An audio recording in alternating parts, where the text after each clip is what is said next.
नज़र में ये मुफ्ती साहब से भी शायद मैंने ये इस तरह का किया था कि खुदा का अमल के हिसाब से इम्तिहान तो किसी लेवल पर चले समझ आ सकता है कि खुदा कोई डायरेक्शन है, और ये अकली इम्तिहान कैसा इम्तिहान है कि वो हमें खुद ही अकल दे के और खुद ही कहता है कि मुझे इसी अकल के थ्रू पहचानो, और मैं उसी अकल के थ्रू, मुझे क्लियर है, मैं ज़ाहिर है क्लियर हूँ कि इस्लाम सच्चा नहीं है, तो उसी अकल के थ्रू ही जो उसी खुदा ने मुझे दी है। तो ये इम्तिहान की कौन सी वाली नेचर है, क्योंकि आपने एक ही जुमले में लॉयल्टी और रैशनैलिटी इकट्ठे किया, ये मुझे आ थोड़ा सा सकती है कंफ्यूज्ड बात लगी। आ सकती है सेम टाइम पे, ये कॉन्ट्राडिक्टरी नहीं है। अच्छा, एक बात मैं आपको बताता हूँ, जिस अकल की बुनियाद पे आप कह रहे हो ना, इसी टूल को सामने रखते हुए पूरी ईमानदारी से दिल पे हाथ रख के कहना कि कितने ऐसे फैसले थे जो आज से 5 साल पहले आपकी अकल कहती थी कि 110% ठीक है, मगर आज आपने 180 डिग्री का टर्न लिया है। इसका मतलब ये है कि आपका जो इंस्ट्रूमेंट है ये खुद थोड़े अरसे के बाद आपको बताता है कि जो आज से 5 साल पहले सोच रहे थे वो गलत है, अब ठीक है, या उसमें कंफ्यूजन हो गई है। चलो गलत ना सही, मगर 50-50 कंफ्यूजन दराड़ आई है।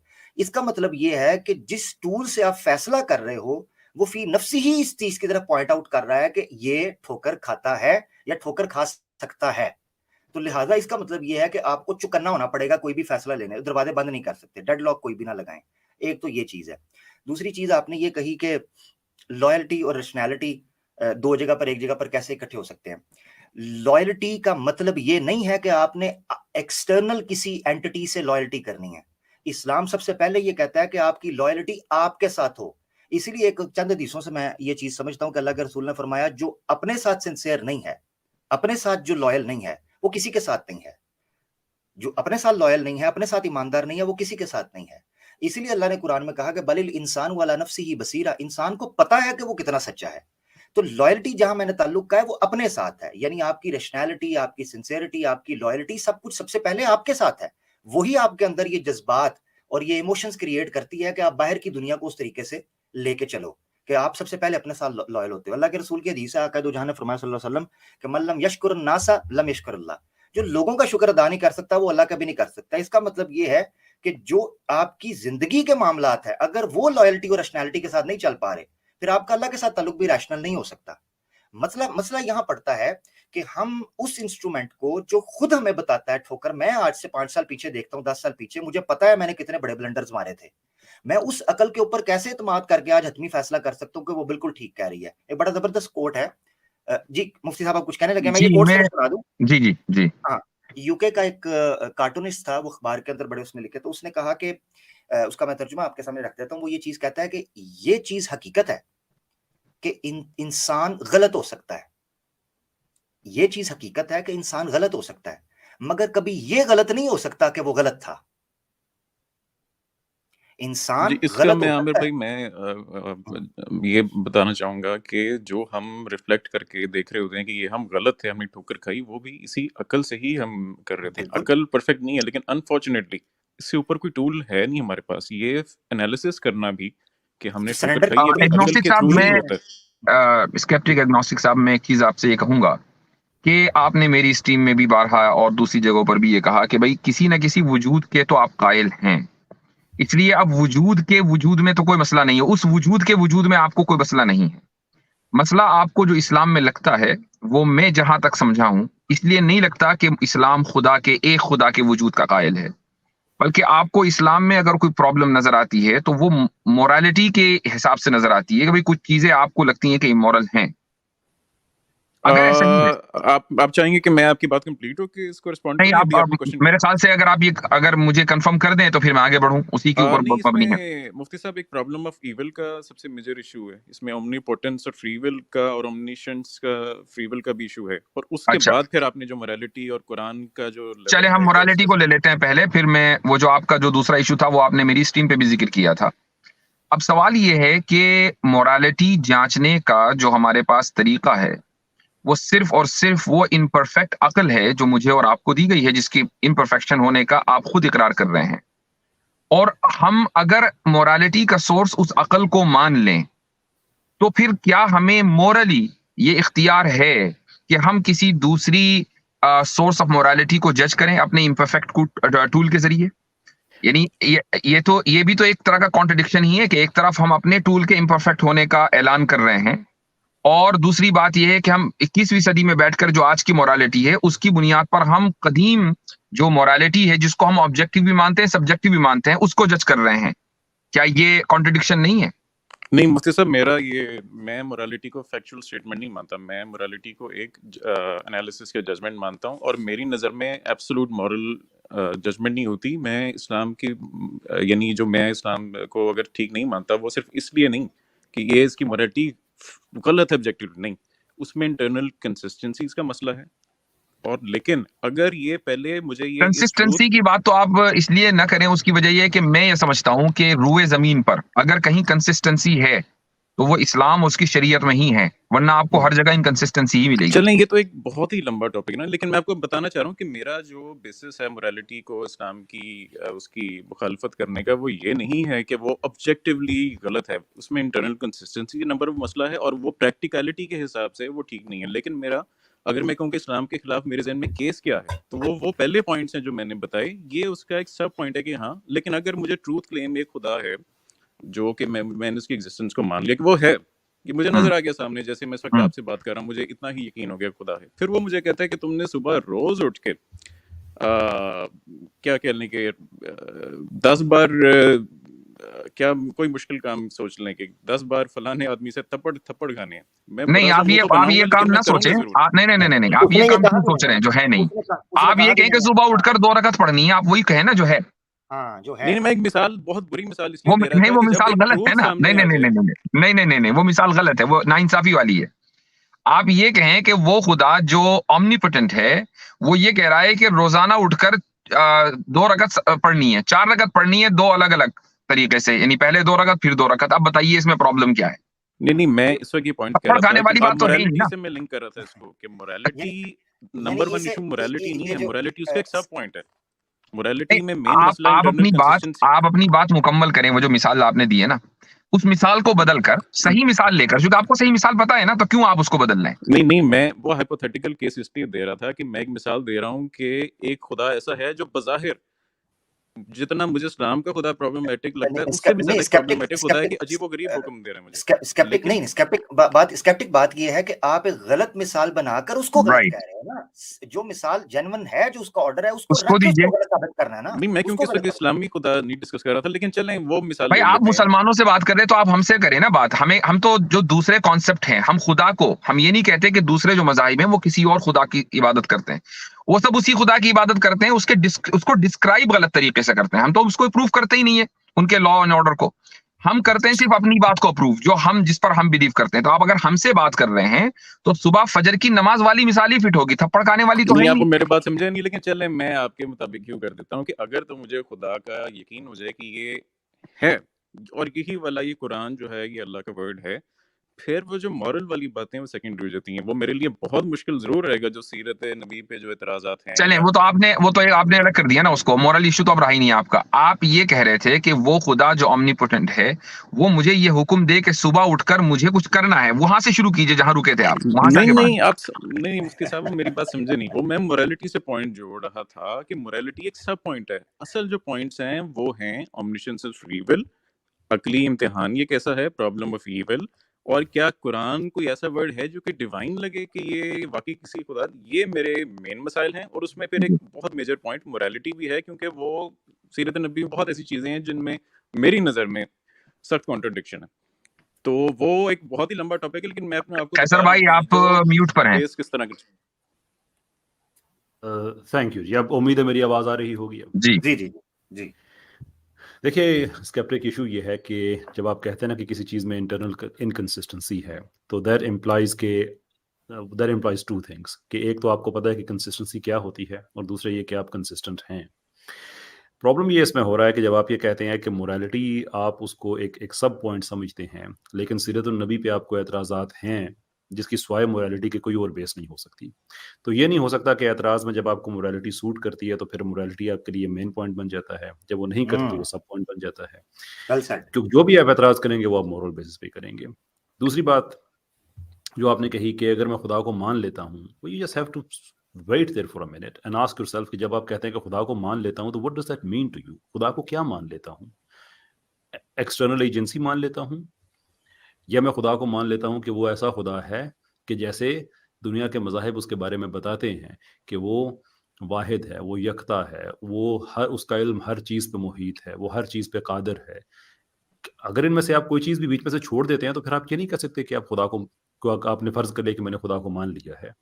और अगर आप खुदा को मान लेते हैं, ये सारी की सारी चीज़ें भी साथ मान लेते हैं, तो फिर आपका क्वेश्चन इनवैलिड हो जाता है कि मैं सुबह उठ के नमाज़ क्यों पढ़ूँ? गिवन द फैक्ट कि उसका इल्म आपके इल्म से ज़्यादा है। तो आइदर आपके पास कोई ऑब्जेक्टिव सोर्स ऑफ नॉलेज होना चाहिए। अब हम थियोलॉजी की बात नहीं कर रहे हैं, अब हम इस्लाम की बात भी नहीं कर रहे, मैं प्योर आपसे फिलॉसफी डिस्कस कर रहा हूँ कि अगर आप ये फिर कहते हैं कि नहीं, फिर भी मैं समझता हूँ सुबह उठ के नमाज़ पढ़ने वाला गलत है, तो आप ये कह रहे हैं कि आपके पास एक ऐसा सोर्स ऑफ नॉलेज है जो आपके नॉलेज को खुदा के नॉलेज से सुपीरियर करता है, देयरफॉर आपका जो एतराज़ है वो वैलिड है। और अगर आप ये मान लेते हैं कि नहीं, वो खुदा जिसका नॉलेज आपके नॉलेज से सुपीरियर है, देन इट नेचुरली फॉलोज कि उसका हुक्म भी आपकी राय से ज़्यादा सुपीरियर है, therefore there is no further argument.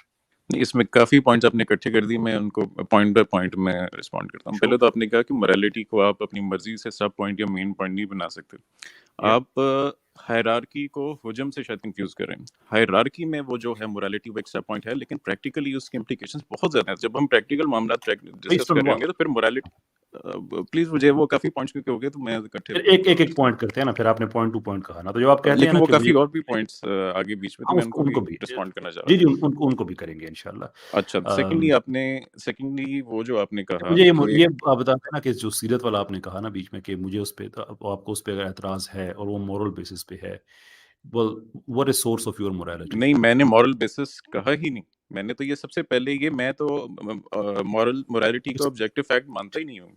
सही है, ठीक है, मोरालिटी को निकाल देते हैं। सीरत पे आपको किस बेस पे एतराज़ है? इंटरनल कंसिस्टेंसीज हैं, मैं उन पे सर वो एक तो उस पे तो पूरी एक स्ट्रीम क्या उसमें तो कई सर स्ट्रीम्स वो हम तो बैठे होंगे चले वो हल आप नहीं ये तो होंगे। क्लियर कर दीजिए कि आपको मोरालिटी की बुनियाद पर एतराज नहीं है, कंसिस्टेंसी इनकंसिस्टेंसी की बुनियाद पर है। मेरा इस्लाम पे जो लैक ऑफ बिलीफ है वो मोरालिटी की वजह से नहीं है, वो प्रैक्टिकल मुझे एतराज आते हैं। जो मेरा लैक ऑफ मैं बिलीफ है स्पेसिफिकली सीरत के उनकी बारे में बेसिस पूछ रहा वही है जो मैंने पहले भी रिपीट की। नहीं, कैसर भाई प्रॉब्लम ऑफ आपसे ईविल। बहुत वैलिड सवाल कर रहे हैं। कैसर भाई आपसे पूछ रहे हैं, क्योंकि आपने सीरत आप बीच में लेकर आए, हम नहीं लेकर आए थे। सीरत पर आपने कहा कि मुझे मोरालिटी की वजह से प्रॉब्लम है। तो आप या तो ये कहें कि मुझे मोरालिटी की वजह से प्रॉब्लम नहीं है, या ये बताएं कि है, तो फिर आपकी मोरालिटी का बेस क्या है, फिर हम आपके दूसरे सवाल पे चलेंगे। मैंने सर ये कहा मोरालिटी के दो दो दो इसमें मैंने बातें की है। नंबर 1 इंटरनल कंसिस्टेंसी कि किस तरह एक जगह मिजाज किसी और तरफ लेके जा रहा है और कहीं दूसरी तरफ बिल्कुल ही और तरफ लेके जा रहा है, किस तरह आर्बिट्ररी डिसीजन मेकिंग हो रही है, अहादीस चले बदल ठीक, नहीं बदल नहीं, रही है। चले मैं उस पर आ जाते हैं। वो तो एक दूसरी बात हो गई ना, आपने दो बातें कही ना, तो वो दूसरी बात पर अभी बात करेंगे।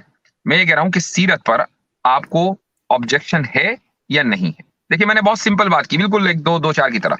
सीरत पर आपको ऑब्जेक्शन है या नहीं है? नहीं है, जी बहुत अच्छी बिल्कुल बात है, आगे कंसिस्टेंसी चल। के मैं वही एक्सप्लेन सर करने लगा था, वो अगर वो मैं कंप्लीट कर लेता वो आंसर हो जाता। जी जी एक इंटरनल कंसिस्टेंसी का मसला है, दूसरा प्रैक्टिकलिटी मेरी नज़र में जो वो मोरालिटी है वो वाली वो सुपेरियर या इंफीरियर मेरी नज़र में आज के दुनिया से कंपैटिबल नहीं है। ओके, और तो देखें मोरालिटी के बेसिस मोरालिटी भी मसला है, राइट? नहीं सर, मोरालिटी मेन मैं अगेन वो कह रहा हूँ हायरार्की में मोरालिटी एक स्टेप नीचे है उन चीज़ों से चलिए जो वो एक मैं स्टेप बात कर नीचे ही वाला ले लें, एक स्टेप नीचे ही आ जाएं, वहीं से शुरू कर दें। है तो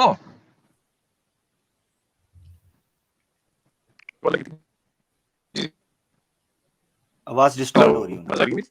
आवाज ऑडियो में हाँ जी, मैं कह रहा हूँ एक स्टेप नीचे ही शुरू करें। अच्छा है कि अगर जंप लगाएंगे कहीं गिर ना जाएं, एक स्टेप नीचे ही से शुरू करें। मसला है ना मोरालिटी जी जी बिल्कुल है मसला। है। अब उसकी सोर्स क्या है वो बता दीजिए, बस फिर आगे बढ़ेंगे। मैं वही बताने लगा था सर के एक इंटरनल कंसिस्टेंसी इटसेल्फ जो है वो सबसे नंबर 1 सोर्स वो है। नंबर 2 ये वो नहीं है नहीं नहीं कि नहीं, वो आपका ऑब्जेक्शन है सीरत ह्यूमैनिटी के ऊपर। आपकी मोरालिटी की सोर्स क्या है, मैं वो पूछ रहा हूँ। कैसर भाई वो पूछ रहे हैं। वो आप इनकंसिस्टेंसी है, ठीक पता है, नहीं मैं प्रॉब्लम, नहीं ओके, वी समझा पा रहा एक्नॉलेज अपनी दैट। बात। आमिर भाई आपको मेरी बात समझ आ रही है या आपको भी नहीं आ रही? मुझे आपकी बात समझ आ रही है, मगर आपको मुफ्ती साहब और कैसर भाई का सवाल नहीं पिक कर रहे आप। आपकी बात समझ आ गई। आपने जो बात की है कंसिस्टेंसी की और सीरत के ऊपर जो एतराजात की, मगर असल इशू ये है कि मोरालिटी की बेस पे भी तो है ना। मोरालिटी की बेस वो आपकी जो नहीं मैंने स्टार्ट ही आमिर भाई यहाँ से किया है कि मैं मोरालिटी को फैक्चुअल स्टेटमेंट नहीं समझता और मैं किसी मॉरल बेसिस से ये कह कि ये मोरालिटी गलत है, ये मैं तो मोरालिटी को एक कॉन्स्टेंटली इवॉल्विंग प्रोसेस समझता हूँ। मोरालिटी इवॉल्व होती है, उसके वो कई ठीक है। वो ठीक है, कुछ वो ठीक मतलब है, कांटियन वो ठीक मोरालिटी है। जो तो है फिर वो सीरत, ड्यूटी बेस्ड होती फिर है, मेरे ख्याल से यूटिलिटेरियन ठीक ठीक है, आपका आ गया, वो नहीं सारी स्केप्टिक चीजें ये भी ऑब्जेक्शनेबल है, नहीं अहमद भाई ये बात भी ऑब्जेक्शनेबल ठीक है। जी, जी, ये भी ठीक नहीं है, अहमद वो भाई मैं समझ गया, ये बात भी ऑब्जेक्शनेबल ठीक बात है ये भी। बिल्कुल, है। बिल्कुल, ये भी ऑब्जेक्शनेबल है। मगर मसला इस वक़्त ये है कि जो उसूली बात थी, वो क्लियर नहीं आप कर पाए, मैं माज़रत हाँ, चाहता हूँ। जो हाँ, बुनियादी जो उसूली बात है ना, देखिए वो क्लियर होनी चाहिए कि आपको आपकी मोरालिटी का सोर्स क्या है। अगर आपसे सवाल हो सिर्फ इतना, बाकी सब छोड़ दीजिए, अल्लाह मौजूद है नहीं है वगैरह वगैरह, कंसिस्टेंसी, आपकी मोरालिटी का सोर्स क्या है अगर आपसे जी, सवाल हो। मेरी मोरालिटी जो है वो एक इटरेटिव प्रोसेस है कि हम हिस्ट्री को एग्जामिन करते हैं और देखते हैं कौन सी प्रैक्टिकल चीज़ें जो हैं वो सोसाइटी को और इंडिविजुअल के दरमियान ऐसा ट्रेड ऑफ रखती हैं कि वो हम जो उस सोसाइटी उस वक्त उसके लिए इंपॉर्टेंट है। कुछ सोसाइटी अगर कलेक्टिविस्ट है वो उसकी मॉरल बेसिस कुछ और होगी, कोई इंडिविजुअलिस्ट है उसकी कुछ और होगी। कौन सा ऐसा मॉरल सिस्टम है जो उनको उस अपने जो टारगेट है उनमें फलने फूलने में मदद दे रहा है, वो मैं उससे डिराइव करता हूँ। और इस पे कभी हम क्योंकि मैं फैक्चुअल स्टेटमेंट इसको नहीं समझता, इसलिए मैं इस पे कोई ऑब्जेक्टिव क्लेम करना भी इंतहाई गलत होगा कि कोई ऑब्जेक्टिव मोरालिटी कहीं से स्प्रिंग करती है। स्केप्टिक इशू हमें ये हो रहा है अभी लेना बहन ने खैर कह दिया कि आगे बढ़ें हाँ, और बिल्कुल। कॉलर्स हैं। मैं सिर्फ एक चीज़ ना आपसे, हमारे पता है पाकिस्तान में फैसलाबाद जुगतों का हेडक्वार्टर उसे कहा जाता है।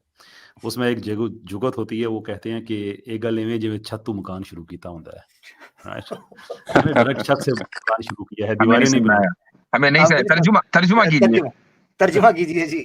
नहीं, मैं वो समझ गया। मैं इस वो तरह वो ये कह वाली रहे हैं मैं हज़रत, टर्मिनोलॉजी मैं मुझे इसके हज़रत को साथ थोड़ा कई बार लगती है। हज़रत को ज़रा जी एक्सप्लेन कर देना कैसे हाँ, पहले तर्जुमा हो फिर आगे बढ़े, वरना हमें ऑब्जेक्शन होगा। ठीक ठीक जी अच्छा, अहमद भाई। वो कैसर भाई ये कह रहे हैं कि फैसलाबाद के अंदर ये गल है मैं जिवें छत तो मकान शुरू कीता से मुराद ये है कि बुनियाद खड़ी नहीं है और जो हवा के अंदर जो है ना वो मकान शुरू कर दिया।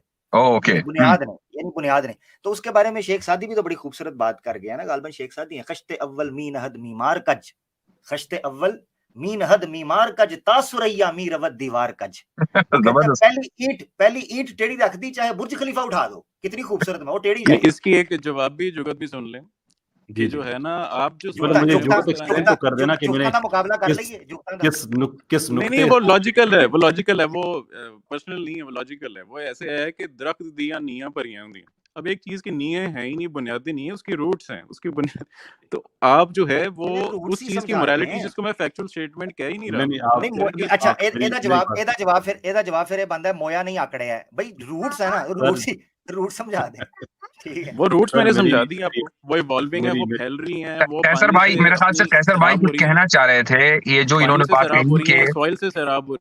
एक मिनट, कैसर वो भाई कुछ कहना चाह रहे थे, आप प्लीज वो बात करें उस पर कि जो मोरालिटी है वो कंटिन्यूअसली इवॉल्विंग होती है या नहीं, और अगर होती है तो क्या वो फिर हम उसको इस पोजीशन में रखें कि वो दूसरी मोरालिटी की के ऊपर हाकिम बन सके और जज कर सके उसको।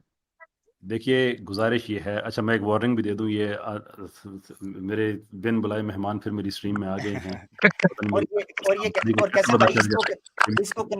इसको कंक्लूजन रखिएगा ताकि अगले कॉलर्स को हाँ मौका जी मिल सके। जी बिल्कुल बिल्कुल, इस पे स्केप्टिक साहब अगली दफा यहीं से हम बात शुरू करेंगे। बेसिकली मैंने ये एग्जांपल इसलिए दी थी कि आप कॉन्सेप्ट ऑफ मोरालिटी को एग्जीक्यूशन ऑफ मोरालिटी से कंफ्यूज कर रहे हैं।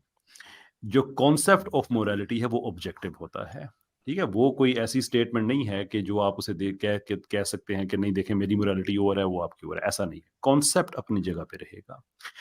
क्या चीज उस कॉन्सेप्ट से कॉन्फॉर्म कर रही है वो चेंज हो सकता है, वो इवॉल्व हो सकता है। डॉक्टर विलियम लेन क्रेग बड़ी इसकी जबरदस्त एग्जांपल देते हैं कि अगर एक जंगल में शेर हिरनी को अगर पकड़ता है और उसको वो कत्ल मार देता है, चीर फाड़ देता है, तो हम कभी भी नहीं कहेंगे कि शेर ने हिरनी का मर्डर कर दिया है।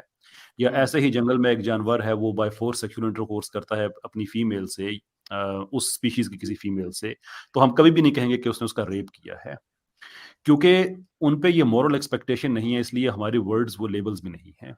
हमने मर्डर, रेप ये सारे लफ्ज इसलिए हम इस्तेमाल करते हैं कि हमारे साथ एक मॉरल रिस्पॉन्सिबिलिटी है, एक मॉरल कॉनोटेशन है, and we know that that is moral. Now does that mean कि दुनिया में हर जगह पे रेप को गलत समझा जाता है?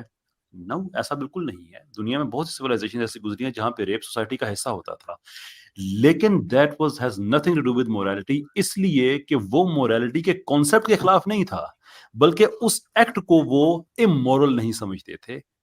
किसी और, जिनके कॉन्सेप्ट है ना कि चीज मॉरल होती है, हम इंसानों में मोरालिटी होती है, there is always going to be there. सवाल ये है कि वो जानवरों में क्यों नहीं होती, वो हम में क्यों होती है, उसका सोर्स क्या है।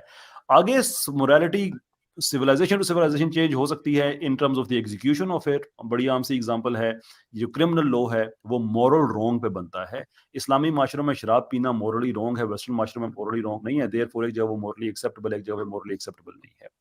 पर इसका मतलब ये नहीं है कि कॉन्सेप्ट ऑफ मोरालिटी एक जगह पे एक्सेप्टेबल है और दूसरी जगह पे नहीं है, वो कॉन्सेप्ट रहेगा और उसका एक सोर्स होगा। इसलिए मैं कहता हूं कि हमें छत से काम स्टार्ट नहीं करना चाहिए। आप वहां से शुरू कर रहे हैं कि वो आपका मोरालिटी हो सकती है, मेरी सवाल ये है कि do you accept that we have a concept of morality as the human beings, जिसकी कोई बायोलॉजिकल एक्सप्लेनेशन नहीं है, कोई साइकोलॉजिकल एक्सप्लेनेशन नहीं है, but as a concept it's there, we are part of it. ये है हमारी वो बुनियाद। उसके बाद फिर हम आगे जाते हैं आगे कि क्या चीज। चलिए केसर भाई, मैं कंक्लूड करता हूँ। मैं बहरहाल सख्ती से इख्तिलाफ करता हूँ कि इसकी बायोलॉजिकल और साइकोलॉजिकल रूट्स नहीं है, लेकिन वो एक चलें, मैंने आपको काफी जाते टाइम हुए दे फिर लिया। एक जीन और ऐसी बता दीजिएगा that accounts for our morality, कोई एक। सॉरी, अगर इसका बायोलॉजी से ताल्लुक है ना, तो फिर कोई ऐसी जीन मैं इस पे आपको पूरा, मैं इसको बायोलॉजी पे, मैं बकायदा इस पे आपको एक लिंक नहीं, मैं आपको कई रिसर्चेज में आपसे शेयर कर लूंगा, बहुत डिटेल में कर लूंगा। अच्छा, और एक सवाल मैं कर लूं आपसे मोरालिटी स्केप्टिक भाई। होती क्या है, और मोरालिटी यानी हजरात वो स्प्रिंग उसके बायोलॉजिकल। का दिल नहीं कर रहा स्केप्टिक जाएं। एक सवाल मैं कर लूं, दो सवाल करूंगा। पहला सवाल ये है कि सर मैं एक कमेंट कर लूंगा। एक मिनट, ट्रांसजेंडरिज्म को आप मॉरल मानते हैं? ये सर ऐसा है, ये बड़ा सेंसिटिव टॉपिक है, इस पे अभी ना ही हम बात करें तो बेहतर। नहीं बट आप दो लफ्ज कहने में, हम तो देखिए इमोरल मानते हैं, खट से कहते हैं, हमारी तो हमारे लिए होगा सेंसिटिव, दूसरे के लिए हम तो इमोरल कहते हैं। आप मॉरल कहते हैं, इमोरल कहते हैं? लेकिन मुफ्ती साहब, आप सितम ज़रीफी हालात की देखिए ना, कि आप अगर स्केप्टिक साहब से पूछें कि वो किस बेस पे इसका जवाब नहीं देना चाहते, तो वो आपको मोरल बेस ही बताएंगे कि मोरली ये बड़ा सेंसिटिव इशू है। नहीं, अब ये सुन ले, चलिए आपने छेड़ ही दिया तो फिर इस पे सुन ले जी। मैं चाह रहा था ये टॉपिक नहीं छेड़ाना, जवाब नहीं दीजिए, आप किसी और दिन आ जाइए। पीछे लोग जो है ना बैक स्टेज, उन्होंने सवाल पूछा है ना बहन, मैं सिफारिश करता हूँ इस सवाल का जवाब देने दें। चले ठीक है, ये एक जवाब। हाँ जी, अब सुनिएगा, ये जो है टॉपिक जो है, इसमें मेन अब सबसे जो डिबेट का जो सेंट्रल पार्ट है वो ये है कि जेंडर जो है, क्या वो बायोलॉजी जो है वो डिटरमिन करेगी या उस बंदे की सब्जेक्टिव फीलिंग। अब इसमें दो एंगल्स हैं। एक तो ये है कानूनी पहलू कि अब देखें, अगर हम सब्जेक्टिव फीलिंग पे इंसानों को, अगर हम उस पे कानूनी लेजिस्लेशन करें तो फिर सोसाइटी का खदोखाल क्या होगा, जिसमें बड़ी ही मुख्तसर सी अगर कहें तो मैरिज का स्ट्रक्चर क्या होगा उसमें, ये वॉशरूम्स में कैसा होगा। एक तो ये एंगल है, वो प्रैक्टिकल एंगल है मोरालिटी का। अब सेकंड एंगल जो है वो एम्पैथी का है कि आप सब्जेक्टिविटी को किस लेवल पर जाकर कहेंगे कि ये अब सब्जेक्टिविटी जो है ये पागलपन की डेफिनेशन है, और यहाँ जो डिसऑर्डर है। एक इंसान, जैसे एक डॉक्टर मेहरब मोइज आजकल काफ़ी एक्टिविस्ट है, वो हर तरह फंक्शनल है, वो इंतहाई इंटेलिजेंट है, हर तरह फंक्शनल है अपनी डॉक्टरी के फ़राइज़, बल्कि पब्लिक हेल्थ में बहुत ही ज़बरदस्त वो काम सर अंजाम दे रहा या दे रही हैं। तो अगर वो हर तरह बाकी प्रैक्टिकल है तो क्या उनको हम ये डिसऑर्डर कहेंगे? और अगर मॉरली गलत फिर कहना है तो वो फिर किस बेसिस पे कहना है? मेरी नज़र में वो मॉरली गलत नहीं है। हाँ, प्रैक्टिकल जो मामलात हैं उनके लिए कानूनी लेजिस्लेशन, यानी कि कुल मिला के कुछ भी नहीं है। ये सवाल मैंने इसलिए पूछा स्केप्टिक साहब, चूंकि आपने ये कहा कि मैं स्ट्रांगली डिसएग्री करता हूं कि मोरालिटी का कोई बायोलॉजिकल बेसिस है। आपको मालूम होगा जो नेचर मैगजीन है उसने ये बात वाज़ेह तौर पर लिख दी है कि there is no gay gene. तो जब गे जीन है ही नहीं, बायोलॉजिकल उसका कोई बुनियादी नहीं है, तो महज आप किसी की सब्जेक्टिव फीलिंग के ऊपर पूरा मुआशरा, जो मुआशरे की फीलिंग है, आप उसके खिलाफ खड़े हो जाएं, तो ये कैसे मॉरल हो सकता है? आप उसको कैसे मैं मॉरल बताता कह हूँ सकते कैसे हैं? मॉरल होता है सर, मैं कैसे मॉरल होता है। साइकोलॉजी का एक सबसे जो ह्यूमंस को हम जो एक डिफरेंशिएटिंग एस्पेक्ट है ना, मतलब मुकम्मल तौर पे डिफरेंशिएटिंग नहीं है, कुछ और भी हमारे ये एनिमल्स में ये चीज़ है, लेकिन हमें सबसे ज़्यादा कि हम इमेजिन कर सकते हैं जो हमारे ऊपर स्टेट है वह दूसरे आदमी पे, उसको कहते हैं एम्पैथी। तो जो एम्पैथी है वो हमें जब स्ट्रेच हम इस हद तक करते हैं कि यार ये एक आदमी हर तरह फंक्शनल है, लेकिन अपने आप को वो जेंडर, वो अब देखिए बड़ा वो ट्रिकी है, ये सबसे एंड में समझाने वाला टॉपिक है जो आपने छेड़ दिया, लेकिन चलें अब छेड़ दिया तो बात करते हैं कि जेंडर हम एम्पैथी के बेसिस फैसला करते हैं कि क्या ये डिसरप्शन इससे सोसाइटी की इस लेवल की है कि मैं इसको अपना जेंडर एक्सप्रेस करने ना दूं। वो इसका सवाल जो है वो अब सोसाइटी डिसाइड करेगी। आप एक आदमी जो है उसको, एक आदमी को फीलिंग आती है कि वो बिल्ली है, तो उसकी फीलिंग को क्या आप इंटरटेन करके, क्या आप उसको उसके ऊपर वो अहकाम नाफिज करेंगे जो जानवरों के होते हैं? सर देखें, ये मैं यही कहना चाहूंगा कि वो उसको हम डिसऑर्डर पे ये हमने ये देखना है कि ये बिल्ली मानना क्या है, ये एक ओए होए होए। नॉर्मल पैराहे में फिट ओए आ रही होए है होए। ये तो या आप अब कह जब रहे हैं देखिए ना, अपनी जेंडर ये तो आप कह रहे हैं कि नॉर्मल पैराहे में आ रहा है क्या नहीं। कल को अगर इन लोगों की कम्युनिटी जो अपने आप को कुत्ता बिल्ली समझ रहे हैं बढ़ गई है, तो आप उनको नॉर्मल बोलेंगे? नहीं नहीं नहीं नहीं नहीं नहीं, बिल्कुल नहीं। मैं अदर बताता हूँ किंग्स कि वजह मौजूद क्या हैं, वजह क्या। अदर अच्छा, किंग्स दुनिया में मौजूद हैं जो अपने आप को जानवर ही समझते हैं, पूरी कम्युनिटी है जी, उनकी। पूरी कम्युनिटी है, कल वो बढ़ जाए तो क्या करेंगे आप? अच्छा, मैं इनसे सर समझाने इनसे लगा। इजाजत ले लेते हैं, क्योंकि वो जिस तरीके से आगे से जवाब दे रहे हैं, मैं वो कहना नहीं चाहता, मगर इनकी साइड वाले अक्सर लोग जलेबी का नाम उसको देते हैं, मैं वो कहना नहीं चाहता। बहरहाल ये है कि स्केप्टिक भाई बहुत शुक्रिया, आपसे इजाजत लेते हैं। यहाँ हजरत आपके सवाल के जवाब में स्केप्टिक भाई से इजाजत ले लें, अलीना सिस्टर, इनको इंशाल्लाह नेक्स्ट टाइम फिर अच्छा, मैं मौका आखिरी मिल बात बस करके मैं कहता हूँ कि देखें, इन सारी जो डिबेटर्स में सबसे सेंट्रल पॉइंट जो टेक अवे है, जो आज मैं कहने भी आया था, वो ये है कि हमें इंसानों को अनसर्टेनिटी हैंडल करने का जो तरीका है ना, मुझे लगता है वो भी बहुत ज्यादा सीखने की जरूरत है, मुझ समेत। बिल्कुल, तो बिल्कुल। मैं चलिए, अपना जो बहुत चैनल है मैं शुरू करना है बहुत शुक्रिया इंशाल्लाह स्केप्टिक जल्द। साहब, ठीक बहुत है, ठीक है, बस बहुत बस शुक्रिया। मुझे एक जुमला तो दीजिए ना, एक बहुत जुमला तो शुक्रिया। दीजिए। उसको मैंने बहुत उसको आखिरी जब जुमला, आखिरी जुमला लीना उसको बहन, आखिरी एडवर्टाइज जुमला। उसको एडवर्टाइज करवा लेंगे हम बाद में। ठीक है, चलिए, बहुत शुक्रिया। चले मैं ये जो बहुत मैं शुक्रिया है ना, वो बड़ा खतरनाक होता है। अच्छा चलिए स्केप्टिक भाई, मैं इजाजत लेता हूँ। बहुत शुक्रिया आपका मजरात थैंक यू, हुए। Thank you, thank you. अच्छा हजरत, मैं Thank इनसे इजाजत ले लें। मैं हजरत, आपने जो सवाल पूछा था कि एक बंदे का दिल करता है बिल्ली, उससे मुझे ना एक बड़ी जबरदस्त मिसाल याद है। हमारे एक साथी थे, उनको फिलोसॉफिकली और बड़े जबरदस्त तरीके से बात रखने का बड़ा शौक। तो उनसे कोई ये भी कहता था ना, ये टेबल पड़ा है, वो कहते थे असल में टेबल जो है उसकी 4 टांगे होना यकीनी है, और एक टांग जो है वो जितनी पतली हो, बाकी तीनों भी उसी साइज की होनी चाहिए, और उसका तख्ता इस किस्म का होना चाहिए कि इतना सीधा हो कि उसके ऊपर प्लेट रखें तो वो झूल ना सके, किताब रखें तो वो पड़ी रहे, कोई कंप्यूटर रखें तो वो भी सहमा रहे, और अगर आप कोहनी रखें तो वो भी झूल ना पाए। तो यानी टेबल के लिए होना, यानी आप सिंपल आपने बात की, उसमें भी देखिए, अगर कोई बिल्ली बनना चाह रहा, उसके ऊपर भी वो वजाहत पेश कर रहे हैं फिलोसॉफिकली। मैं हैरान हूँ। आमिर भाई, मुझे अपने टेबल पे थोड़ा शक पड़ गया, ये एक दो चीजों पे पूरा नहीं होता भाई। जबरदस्त, बहुत शुक्रिया। आप कैसर भाई टेबल को क्या आइडेंटिफाई करते हैं? आप क्या टेबल को चेयर तो आइडेंटिफाई नहीं करते? आजकल ये भी बड़ा मसला है। अब शक में पड़ गया हूँ मैं, थोड़ा स्केप्टिक हो गया हूँ इस मसले में।